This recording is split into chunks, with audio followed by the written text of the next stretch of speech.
Boa noite a todos. Que a paz de Jesus esteja com todos nós. Bom, hoje nós vamos falar de um assunto do qual eu não tenho a menor habilidade. Pais e filhos, essa delicada relação. Eu estou ainda nesse processo de aprendizado. Então, a minha palestra ela foi preparada com base em Emmanuel, Vida e Sexo, e também em alguns palestrantes como Ana Teresa Camasmin e outros palestrantes que eu andei ouvindo para falar para vocês. Então, o que eu vou dizer aqui não são palavras próprias minhas, são interpretações que eu consegui fazer. Então, eu peço a vocês que também levem para casa, ruminem, pensem e tirem também as suas conclusões. Então, como eu disse para vocês, esse é um dos assuntos mais delicados para a nossa existência, a relação familiar. E principalmente essa relação pais e filhos. Essa relação, assim como todas as outras em nossas vidas, é uma relação espiritual. Mas por conta da proximidade, dos compromissos que nós temos em comum, ou seja, nossas necessidades de reajustamento, nós ficamos muito envolvidos nessas relações e elas se tornam extremamente delicadas. Então, nesse universo em que nós estamos atualmente, que é o nosso mundo de expiações e provas, nós somos analfabetos espirituais. E aí eu vou fazer uma analogia com a questão da alfabetização da criança, para que a gente possa entender esse analfabetismo espiritual. Olha só, a criança, quando ela vai para a escola, ela vai conhecendo as letras. Ela sabe que aquelas letras querem dizer alguma coisa. Ela sabe que as letras vão formar sílabas, vão formar frases, vão formar conteúdos, mas ela não consegue fazer isso ainda, tá? Ela não consegue juntar para fazer aquilo que ela vê as pessoas lendo e escrevendo.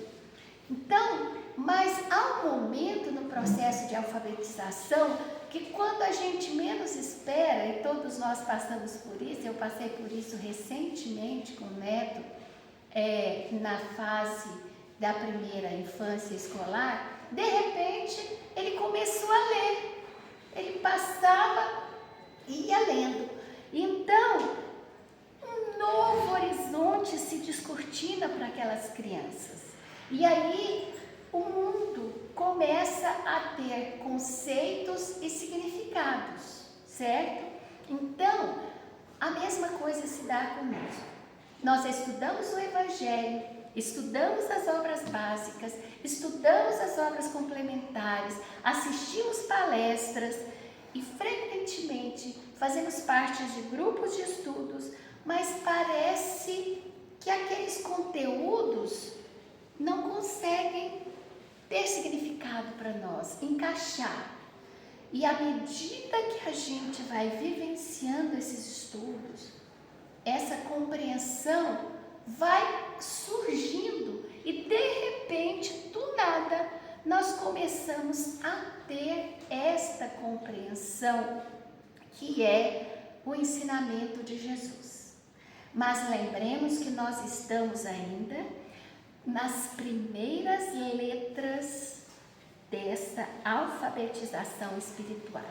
Então, por mais que nós saibamos o nosso comportamento, fica a quilômetro de distância do que eu faço no meu dia a dia, certo? Então, não só eu penso, como também ajo de forma diferente. Então, eu aprendo aqui com os meus colegas, somos todos irmãos, que temos que amar uns aos outros, mas na hora que eu preciso exercitar esse somos todos iguais, eu venho primeiro, né? Lembra do ditado popular? Se a farinha é pouca, meu pirão primeiro? É assim que a gente se comporta. Então, ao invés de darmos sentido moral àquilo que nós aprendemos aqui na casa espírita, nós fazemos o contrário. Nós ainda agimos com o egoísmo.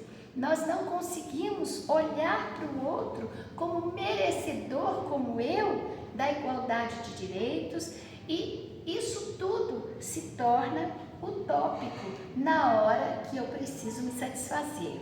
Daí, a religião e sua doutrina têm o papel de ocupar esse lugar na nossa vida, ou seja, de ser o curso de alfabetização espiritual para cada um de nós.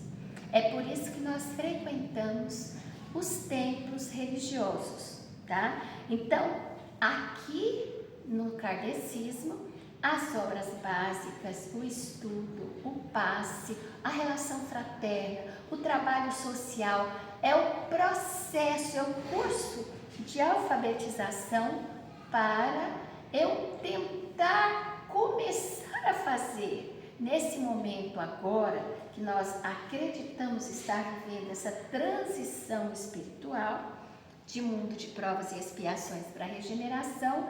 Então eu já estou começando a formar as minhas primeiras palavrinhas, porque o mundo de regeneração vai exigir isso de mim. Então, se nós tivéssemos essa compreensão, assim como a criança que já sabe ler não precisa ir para a sala de alfabetização, se nós soubéssemos tudo isso, se nós tivéssemos esse evangelho apurado aqui dentro de nós não precisaríamos de religião.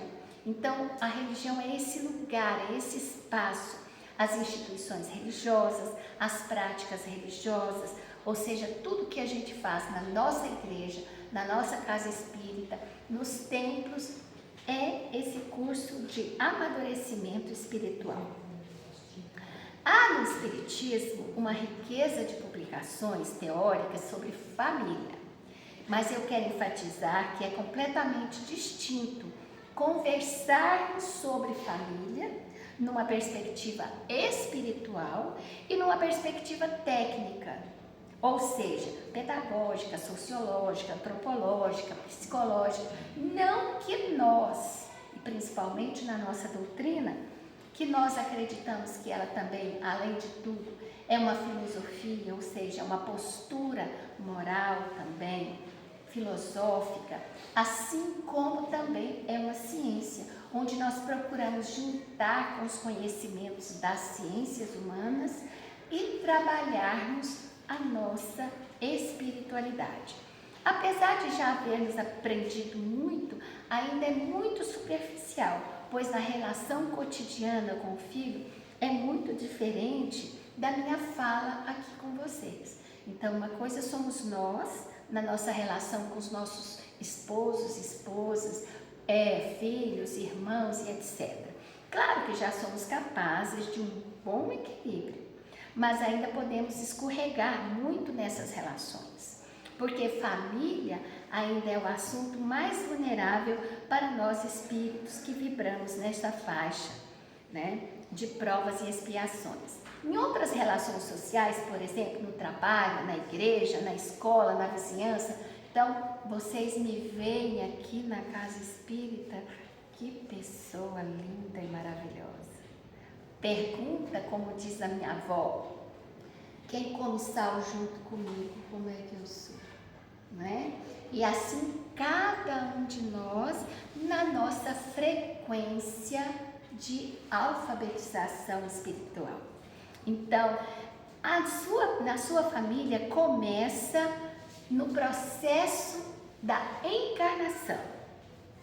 E a próxima encarnação será apenas variações. Então, olha só, eu tenho aqui a minha família. Pai, mãe, filho, irmão, tio, avô. Na próxima encarnação, nós vamos continuar juntos, e ao longo dessa minha fala aqui, eu vou explicar melhor isso, só que a gente vai fazendo como que uma dança das cadeiras. Então, num momento eu estou mãe, no outro momento eu estou pai, no outro momento eu estou filho, num momento eu sou do gênero masculino, no outro momento eu sou do gênero feminino, porque papéis e status são importantes ser vivenciados para que nós possamos compreender uns aos outros e melhorarmos as nossas relações. Tudo de conformidade com as nossas necessidades a cada momento, tá?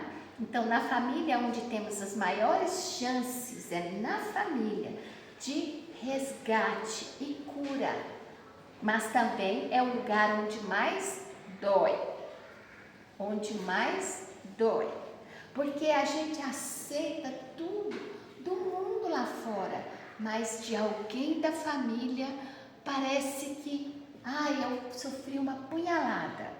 É um lugar de muita ambiguidade, porque muitas das vezes a gente quer receber, mas não quer dar.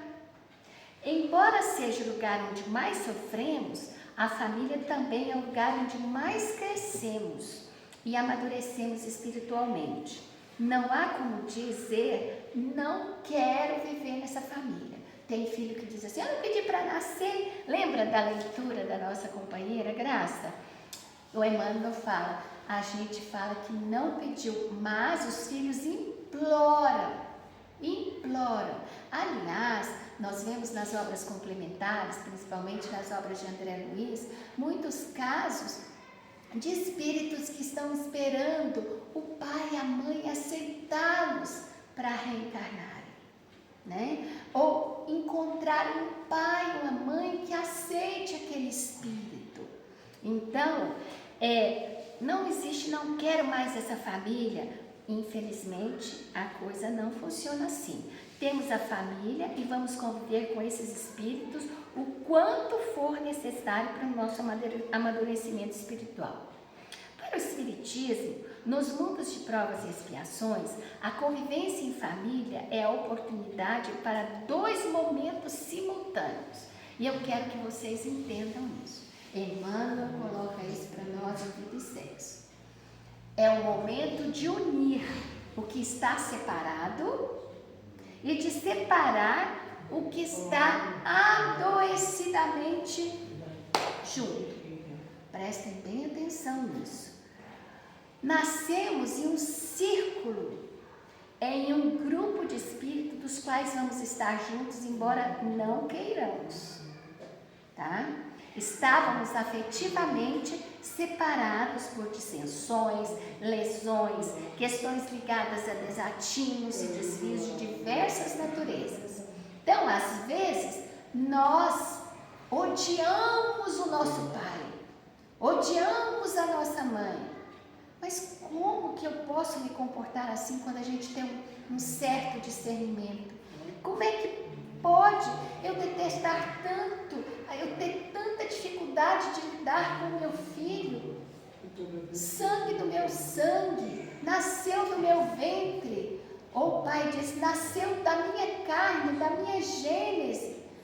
Mas, às vezes, nascemos em um círculo para separar uniões que são lesivas e que precisam que haja separações para que haja saúde mental e espiritual, para que se possa evoluir. Então, às vezes, as pessoas estão tão dominadas por um espírito, por uma alma, que ela não consegue não se submeter àquela alma, àquele espírito que ofende, que oprime. Lembra quando o Emmanuel disse aqui que existem filhos que subjugam pais ao ponto de agredi-los fisicamente? E nós sabemos disso. Os jornais, a televisão está cheio disso, dessas notícias. Então, há relações nas quais nascemos para aprendermos a ter autonomia e acabamos repetindo adoecimentos, né? Então, principalmente casamentos, né? Companheiro e companheira. Às vezes, numa vida nós somos subjugados e tentamos na próxima ter autonomia e não conseguimos. O assunto família é muito sério. Há relações que repetimos várias vezes até que aprendamos a viver saudavelmente. Então, a família são espaços de convivência muito importantes para o nosso aprendizado. Possuímos muitas distorções afetivas. Nós manipulamos as pessoas para prendê-las junto de nós. Não temos uma maneira livre de amar e, portanto, ferimos o tempo todo as pessoas que queremos junto de nós. E com isso, nós acabamos afastando essas pessoas. Não conseguimos nos aproximar adequadamente das pessoas com as quais precisamos reparar os desajustes com os quais contribuímos ou para com os quais fomos displicentes, ou seja, omissos. Emmanuel falou aqui na nossa leitura inicial que às vezes nós negligenciamos. Então ele nos diz que uma família é uma estação de esperança. Essa frase é de Emmanuel. Toda reencarnação é uma esperança, uma oportunidade de recomeço, de regeneração de almas. Não tem como confirmarmos absolutamente sucesso no planejamento de cada reencarnação, mas como estamos submetidos à lei do progresso, é tudo uma questão de tempo. Olha como Emmanuel clarifica para nós, né, essa questão das relações familiares. Nós todos vamos nos regenerar um dia.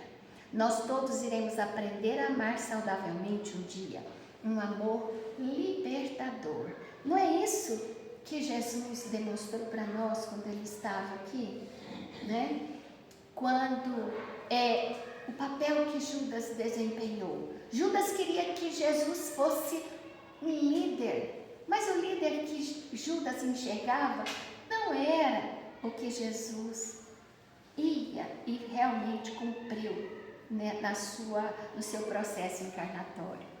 Mas, no entanto, não deixou Jesus de dar liberdade a Judas para agir como ele deveria ter agido, ou como ele escolheu agir. Ele podia ter feito diferente se ele tivesse compreendido a mensagem de Jesus, mas ele não conseguiu compreender, porque os apóstolos de Jesus foram os filhos escolhidos dele, e, no entanto, Judas falhou abominavelmente. Então, cada espírito que nasce é a possibilidade de um novo ciclo de regeneração que pode ter vindo para fazer a grande diferença naquela geração. Eis aí a razão de sermos a favor da vida, tá? Então, nós espíritas não somos contra o aborto. Nós somos a favor da vida. Não nos cabe ser contra nada. Não nos cabe julgar como você pensa, como você age. Nos cabe agir com a ética que a nossa doutrina nos oferece. Então, cada espírito, independentemente das suas limitações físicas, orgânicas ou intelectuais, tem a função de trazer para aquele núcleo familiar a bênção do reajuste. E cabe a nós descobrirmos a que veio. Nenhum filho vem salvar uma família. Nenhum espírito em nossas condições de provas e expiações possui a missão de salvar o núcleo familiar. Isso quem o faz são os espíritos missionários como Jesus e semelhantes a ele. Família é escola. Família é hospital, é lugar de labuta, esforços, resgates, regeneração. Então, nascemos em laços consanguíneos para melhor nos aceitarmos. E a cada ciclo reencarnatório, reordenamos esses papéis para unir o que estava separado e separar as uniões adoecidas. Ora vamos ser pais, ora somos filhos, ora somos irmãos, ora somos companheiros afetivos e assim sucessivamente. A aproximação biológica consanguínea é o caminho para a nossa redenção. É caminho da justiça para a graça. Ou seja, a consanguinidade faz com que nós tenhamos amor, na maioria das vezes, na maioria das relações. Então, nós caminhamos da justiça para a graça nessa relação consanguínea. Enlaçados por dívidas, passamos pela misericórdia para alcançarmos a graça do entendimento e do amor saudável. Por isso nós pedimos, imploramos para que nos aceitem nesse processo reencarnatório. Nessas trocas de papéis reencarnatórios, Emmanuel nos diz o seguinte: vão acontecendo cirurgias espirituais e transformações. Olha só, cirurgias espirituais. O que forja o nosso comportamento e o nosso amadurecimento são os lugares de onde percebemos e sentimos o mundo, os seres e nossas relações com eles, e também como somos vistos a partir disso. Então nós precisamos sair daqui hoje com essa compreensão. Um pai não consegue perceber e sentir o mundo como o filho percebe e sente. A perspectiva do olhar da mulher é diferente da do homem.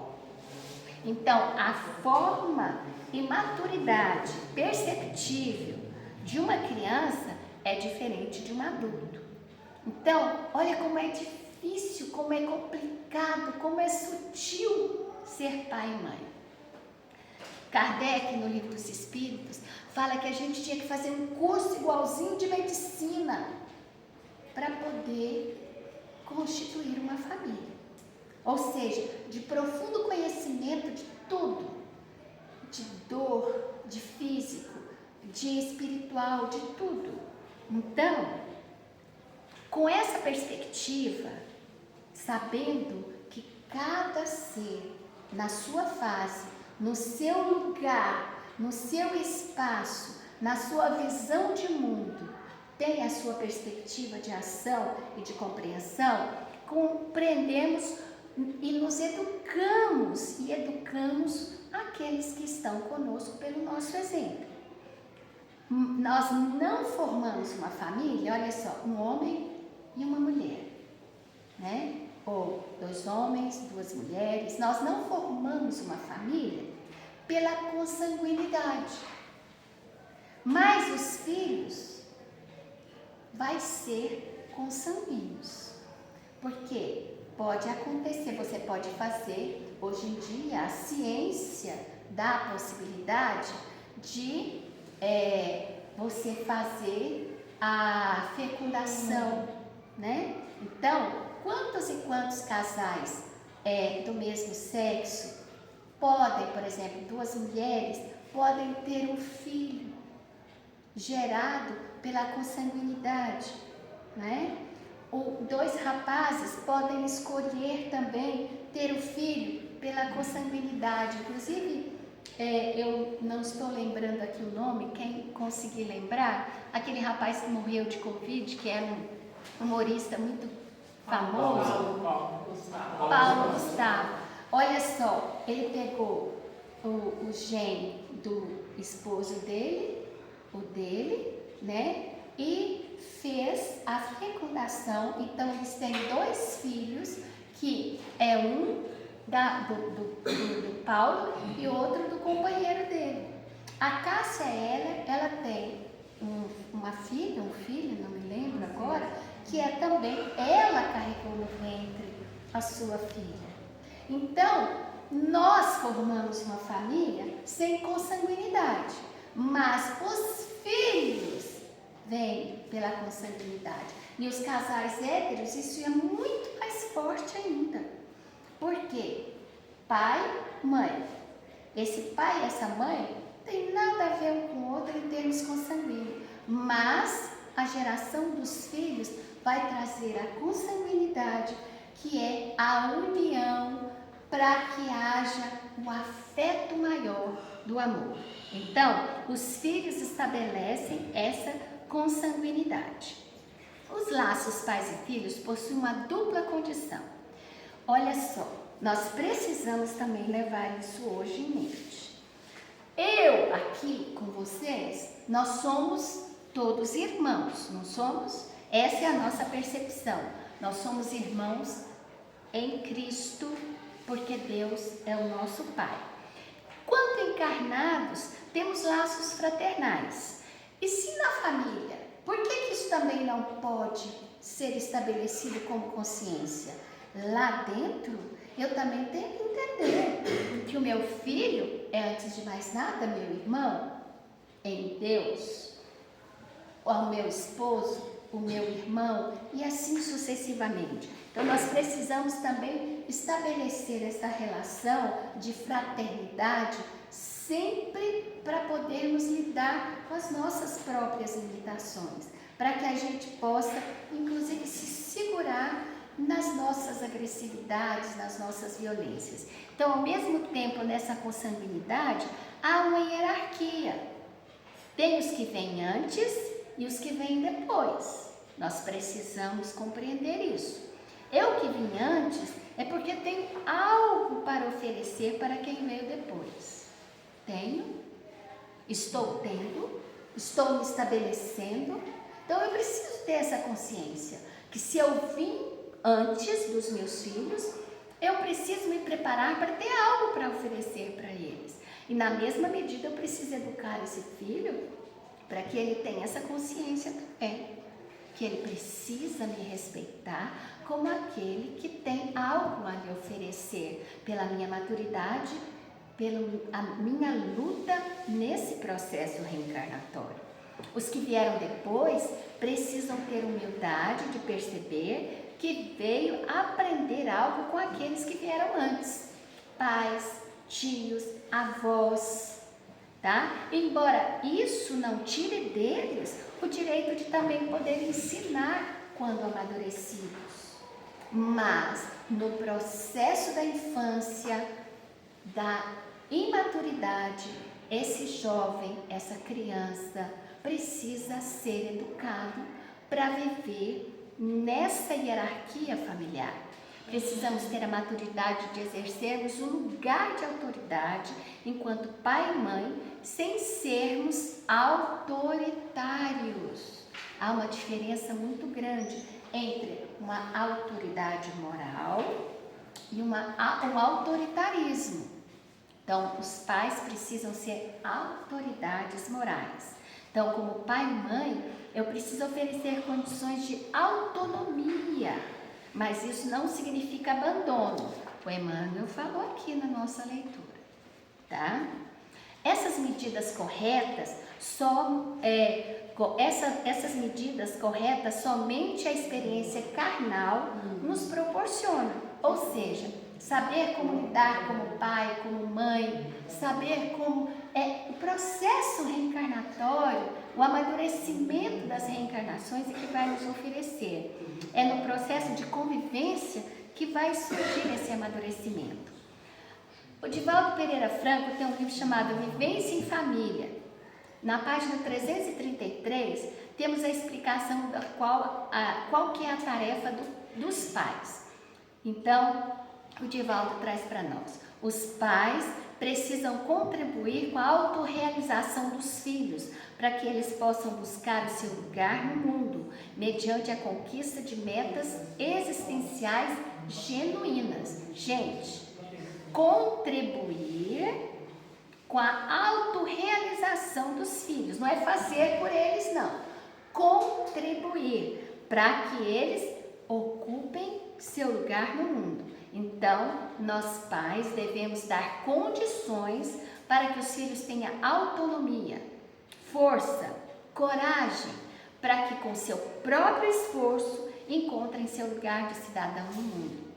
Então, criança tem que ter disciplina, tem que participar das tarefas da casa, tem que entender que agora não tenho dinheiro para fazer isso, não posso comprar isso agora. Você precisa cuidar dos seus pertences.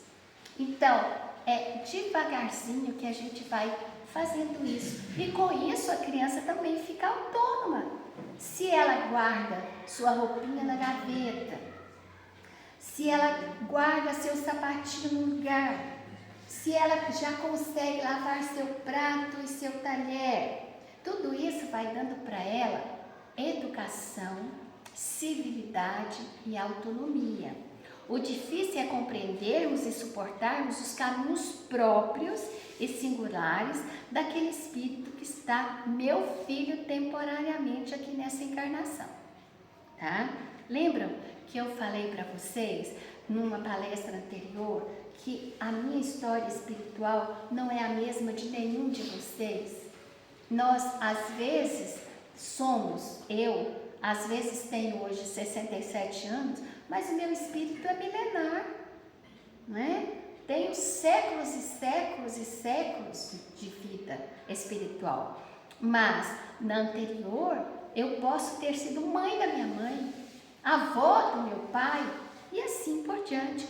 Ou, na maioria das vezes, um grande inimigo espiritual. Então, os filhos difíceis são aqueles inimigos que eu estou trazendo, eu implorei para ele vir comigo, para que eu possa tentar uma reparação, tá? É alguém que eu feri, que eu magoei, que eu tirei dele a confiança que ele tinha em mim em algum momento da nossa jornada. Então eu vou querer controlar tudo? Eu quero fazer direito dessa vez? Eu é que vou mandar? É esse o grande desafio. Não foi para isso que nós viemos juntos. Nós viemos para aprender a amar. E não para eu, como mãe ou pai, vencer aquela criatura difícil. Amar de modo livre, ou seja, nos amarmos tal qual somos, dentro dos nossos limites, das nossas dificuldades, aceitando nossas limitações e diferenças. É assim que Deus nos ama. Foi assim que Jesus nos amou. Mas, infelizmente, nós amamos nossos filhos quando ele se comporta como eu quero. Compreender o nosso filho tal qual ele é, com uma história espiritual que não começou comigo e que somente está vivendo um trecho da sua história, da sua jornada evolutiva comigo, eis o grande e precioso amadurecimento nosso. Nossas vidas são em ciclo, lembra que eu também já falei sobre isso? Em círculo e em espiral. Vai haver momentos em que alguns de nós vão sair do círculo e vamos embora. São espíritos que evoluem. Outros ficam mais um pouco naquele círculo, né? Outros vão embora. Alguns se atrasam. Haverá momentos em que nossos círculos tangenciam-se. São os momentos nevrálgicos de reordenações uns com os outros. Precisamos nos preparar para esses reencontros de reparações importantíssimos. Então, há momentos em que nosso ciclo se tangencia para um reajuste espiritual. No sucesso, cada um segue seu processo evolutivo, separadamente, ou então se ajudando mutuamente, ou ajudando novos irmãos universais. Então, às vezes, algum espírito muito problemático nos procura a espiritualidade superior e diz: será que você poderia receber esse espírito que não tem condições de nascer na família a qual ele pertenceu, porque ele precisa reordenar alguns equilíbrios morais? Então ele vai nascer na sua família para você, numa missão árdua, reelaborá-lo para que ele possa voltar para o seu ciclo real. Isso acontece, né? Então, às vezes, é aquela pessoa que você fala assim: gente, mas esse menino não não tem nada a ver com aquela mãe, com aquele pai. Que coisa estranha, ele é totalmente diferente dos irmãos, totalmente diferente da mãe e do pai. São aqueles espíritos que nós abraçamos fraternalmente, nessa consciência divina de sabermos que ele precisa passar por isso. Quem é da casa espírita, quem é um trabalhador espiritual sabe. Quantos e quantos espíritos vêm para a reunião do trabalho de atendimento espiritual várias vezes, até poder sair daqui numa condição melhor para um hospital espiritual. A mesma forma, o processo reencarnatório de alguns irmãos, de alguns filhos, que nós abraçamos. Por isso, há filhos mais difíceis, há filhos que enfrentam fases mais complicadas de amadurecimento. Mas a lei do progresso, diz Emmanuel, nos garante que não andaremos para trás. Podemos até voltarmos muitas vezes para aquele assunto mais complicado, para tentar solucionar. Nossa missão é sempre dar um passo mais naquela tarefa que foi mais dura, até que a gente consiga vencê-la. Viemos aqui nos curarmos e crescer mutuamente. Então, família é hospital. Precisamos compreender que a relação de Deus conosco é uma relação de esperança. Não viemos aqui para sofrer e ser castigados. Por isso, a nossa doutrina nos mostra: Deus é um ser justo, bom e infinitamente amoroso. Não castiga ninguém. Então, nós estamos aqui numa escola. Precisamos perguntar: qual a finalidade da minha existência? O que eu vim aprender e o que eu posso ensinar? Né? O que aprendemos no nível micro da família consanguínea é para que possamos saber viver no futuro a grande e verdadeira família universal. A omissão é o enterramento dos nossos talentos. Nós somos exemplo dos nossos filhos. Precisamos ser o que desejamos ser de forma positiva. Nossos filhos nos veem como Deus. É através de nosso comportamento que nós mostramos o Evangelho de Jesus, que é a missão de apresentar Deus. Se eu sou crítico e vejo o mundo como horroroso, como nossos filhos vão querer viver nele? Então, se eu fico reclamando, esse mundo é uma porcaria, que essa vida é não sei o quê, essa cidade é horrorosa, então como é que os nossos filhos vão gostar de viver aqui? Não é? Então, eu estarei sendo omisso nos meus talentos. Eu tenho que mostrar para ele que as dificuldades são importantes para o nosso crescimento e dele. O que dou de chance, possibilidade para a minha família, para que cada um possa ser o que veio ser. O Emmanuel faz essa pergunta: o que eu estou dando de chance e possibilidade para que cada um na minha família seja o que veio ser?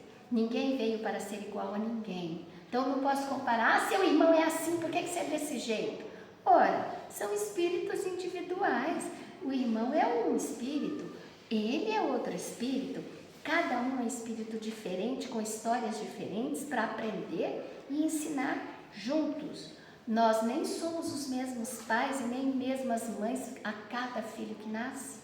Então, Emmanuel diz pra gente que cada filho que chega em um momento diferente do nosso amadurecimento espiritual, faz nascer um novo pai e uma nova mãe.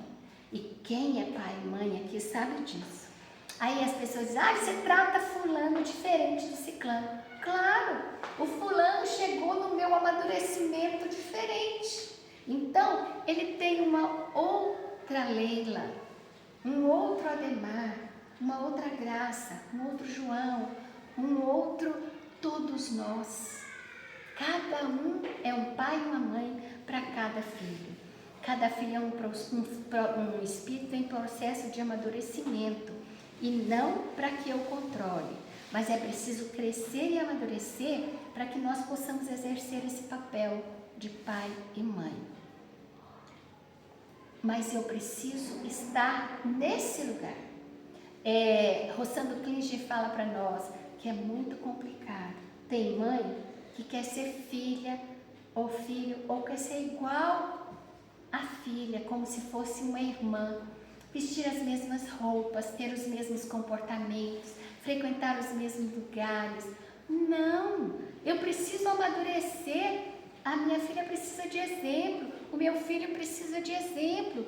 Cada um de nós precisa ocupar e desempenhar a função adequada para cada lugar, para nosso aprendizado, para assim nós podermos nos curar e curar aqueles que dependem de nós.